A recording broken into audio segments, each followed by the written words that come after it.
Hi, I'm Dean Wolfe. Welcome back to my channel. This is And You and I Part 2 from Close to the Edge by Yes. Performed, of course, by my very favorite guitarist of all time, Steve Howe, who I met once in somewhere near Boston. They were on tour down there. So we left off at this part. And now the next section, I got it down to 5 rows of chords. So you're going to follow the first row, and then you're going to follow the second, third, fourth, the fourth, and then the fifth one you're going to do 3 times in a row, and then you're going to do the same one another 4 times. So that is the only section that really repeats quite a bit.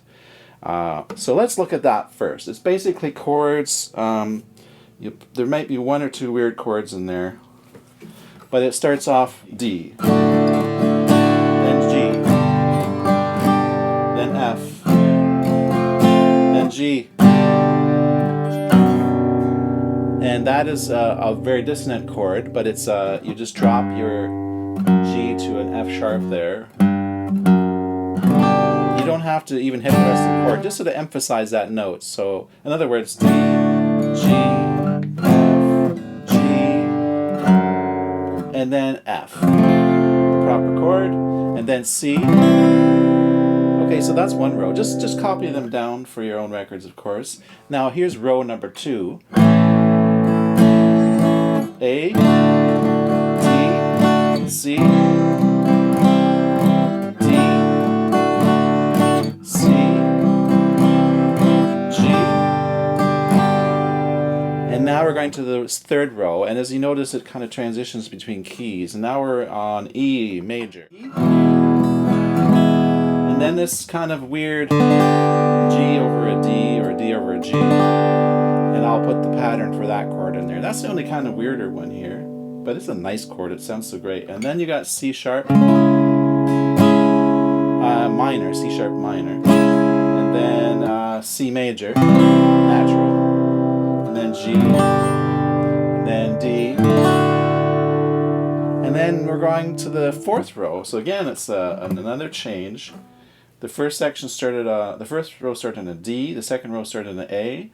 The 3rd row we just did start in an E, and then the 4th row starts in a B major, then E, D, E again, D, and then A. Then we get to the part which actually repeats and stays rather consistent. This is an E, F sharp minor, B, A,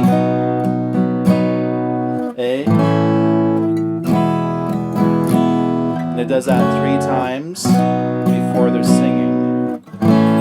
Steve Howe is doing his double tracking, another solo thing going on. Then it's another repeat, but this is going to be 4 times, and it's coming quickly to toe or whatever.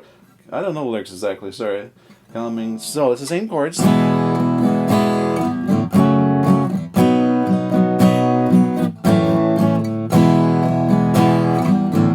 Does that 4 times as he's singing away. Now we're going to keep on moving along. So then you come down to where John Anderson is singing "You," and then it's sort of this drawn out part again. E, A, G,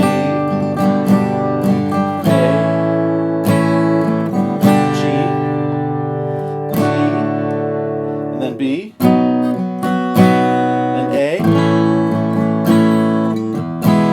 then E, and then G. And so then it goes to the quiet part, which we've already covered in part 1, and etc. And now we're going to move on to what I call the Farmer Joe section. I love this section. You know, you just want to go in a field of hay and pick up a long strand, of wheat or whatever, stick it in your mouth, put your hand in your overalls and hang on and look up in the sun and wearing your straw hat. It just feels like this for me, this section. I love the country element in Steve Howe's inspirations. Okay, so now we're doing the Farmer Joe part.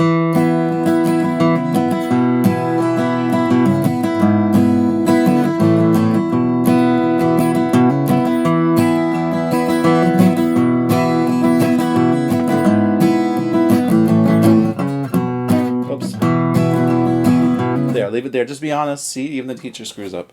Okay, so let's learn this. It's a basic pattern. What you want to learn how to do is a bar chord here, starting on the 5th, 4th, and 3rd strings, okay? Just generally have those 3 notes always barred, and then you're kind of, the variety here is you're adding on the G string, you're going on the 4th fret, your pinky is going on the 5th fret on the 2nd string, and then the E is open. So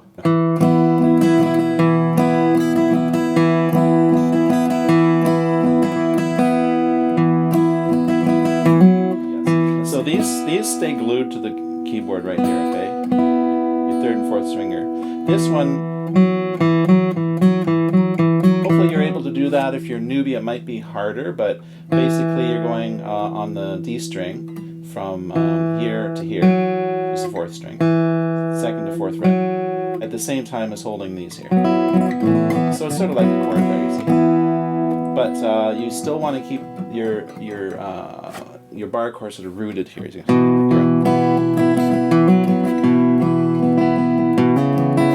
Just try that. That's a good start. Make sure you let that bottom E string ring out. That's part of the whole effect of this little riffy part here. So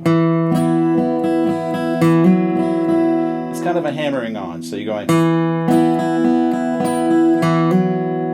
I'm not picking that note. You see, I'm just picking one note, hammering on. And you're just striking it once. But you're getting 2 notes. And then a couple more of these just before you start the next bass note here. But you're going.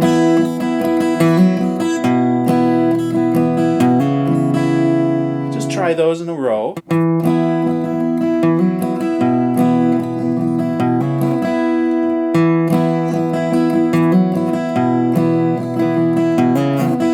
So you see, that's sort of a chord. If you're going to play it as a chord.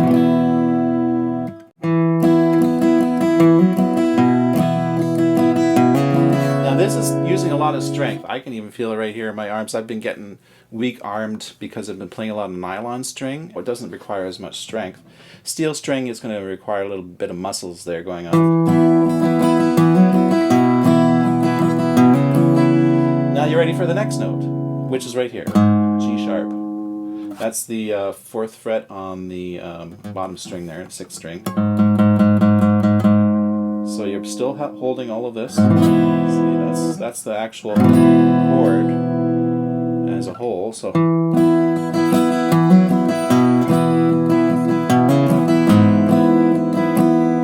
now here you want to go this chord. I'll flash out on the screen. So it's actually playing a chord.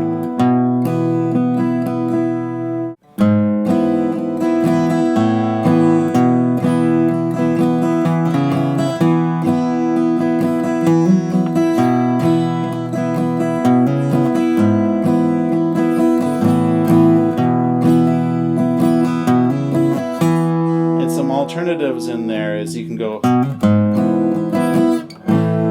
which Steve does. I think he goes to some normal bar chording A chord just once.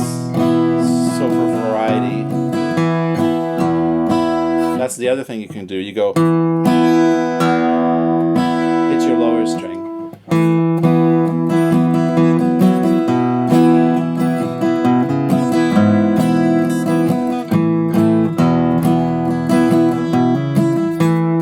Sorry, that's a little sloppy.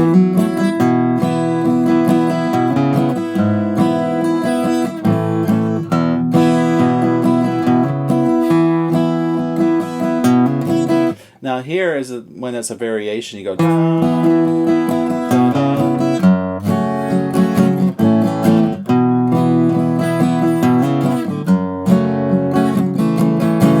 Now I'll show you how to play that. So basically, we've learned this.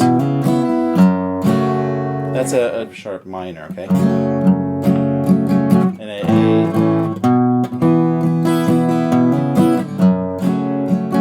and then I'll flash this up. Basically it's an A, but you're adding a C sharp here, 5th string, 4th fret. Now I'll make sure I'm clear here. Let's see. There'll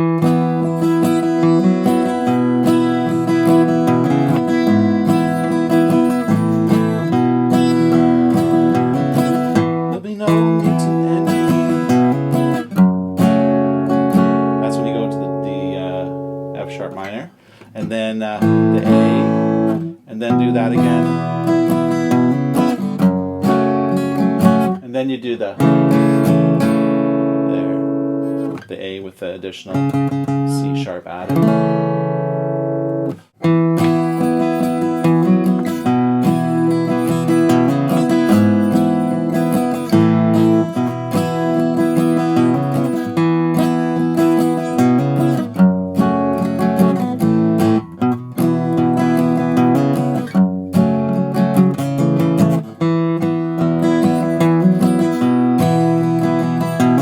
Okay, so we spent enough time on that section. Of course, down below I always, I'm putting chapters on most of my videos, so you can go from chapter to chapter, learn each section, and not have to sort of scroll through and figure out where it is. Makes it easier for you. That's the end of part 2. Part 3 is the conclusion, and there's a link for it if you wanted to go straight to it. But part 3 is the conclusion of this guitar lesson.